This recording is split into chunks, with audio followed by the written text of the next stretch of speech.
12제자의 기준과 3명의 애제자, 예수님을 포함하여 인류 4대 성인으로 불리는 석가, 공자, 소크라테스의 공통점 하나는 모두 제자들을 두었다는 것이다. 석가는 많게는 1000명이 넘는 제자가 있었지만 대표적인 제자는 사리불, 목걸련, 아난다를 비롯한 10명이다. 이를 10대 제자, 10대 제자 혹은 석가십성, 석가십성이라고 한다. 공자는 3000명이 넘는 제자를 두었고 그 중에서 뛰어난 제자를 72현이라 했고 이 중에서도 최고 제자를 뽑았는데 안회, 민자권, 자공을 비롯한 10명이다.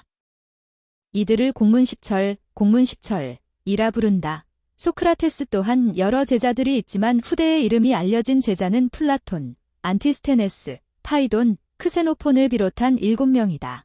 보통 예수님의 제자를 부를 때 우리는 12제자 혹은 12사도라 한다. 예수님은 석가나 공자에 비해 제자의 수가 많지는 않다. 그러나 예수님의 제자 또한 처음부터 12명은 아니었다. 누가복음에 보면 70명의 제자를 두시고 전도 훈련을 시키시는 장면이 나온다. 오병이어의 기적을 보고 엄청난 사람들이 제자가 되려고 자원했고 그 중에서 70명 정도가 제자 훈련에 참여한 것으로 보인다. 그러나 예수님은 어중이 떠중이 제자들을 놓고 계속 걸러내신다.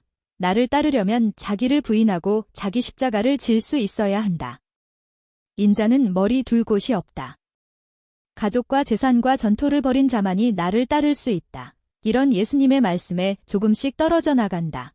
그러나 요한복음 6장에 보면 나는 하늘의 떡이며 너희는 이것을 먹어야 영생한다. 는 너무나 추상적이고 섬뜩한 말씀에 수많은 제자들이 썰물처럼 고개를 흔들며 사라진다. 이때 예수님을 떠나지 않고 꿋꿋하게 자리를 지킨 이들이 12제자다. 공자나 석가의 제자 10명의 기준은 탁월함이다. 분야별로 뛰어난 제자를 그렇게 뽑아놓은 것이다. 그런데 예수님의 12제자의 기준에는 그런 것이 없다. 심지어 12제자 중에는 스승을 팔아넘긴 가롯 유다도 포함되어 있으니 말이다. 그렇다면 12제자는 무슨 기준으로 세웠다는 말인가? 탁월함이 아니면 의리인가? 의리가 없다는 것은 우리 모두가 잘 아는 사실이다. 머리가 좋았는가? 특별히 글재주가 있는 제자는 마태, 요한 정도다. 특별히 12명을 묶을 기준이라고 내세울 것이 없다. 공자나 석가는 수많은 제자들 중에 탁월함을 보고 줄여서 10명으로 수렴했지만 예수님의 12제자는 그런 것이 없다. 얼핏 보면 오합지졸 천태만상이다. 예수님만의 독특함이다. 원래부터 잘난 사람이 제자가 되는 것이 아니다. 예수님의 제자가 되면 잘난 사람이 되는 원칙이다. 하나님은 못난 사람 부르셔서 잘난 사람 만드시는 분이다. 기독교가 인재를 키우는 관점이 바로 여기에 있고 교회가 그런 곳이다.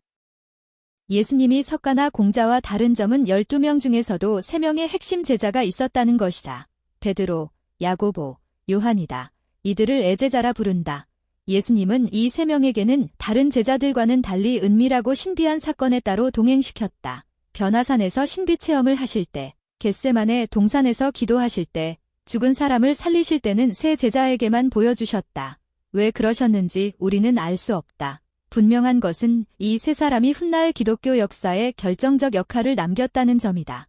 베드로는 초대교회의 상징적 지도자로, 야고보는 기독교 최초의 순교자로, 요한은 예수님의 말씀을 책으로 담아 불멸의 종교로 만든 기록자로 기억된다. 분명한 사실은 가롯 유다를 제외한 11명의 제자 모두 스승 예수의 증인이 되어 순교했다는 점이다. 모든 제자가 자기 스승을 따라 살다가 스승처럼 똑같이 죽는 경우는 어떤 종교에서도 찾아보기 어렵다.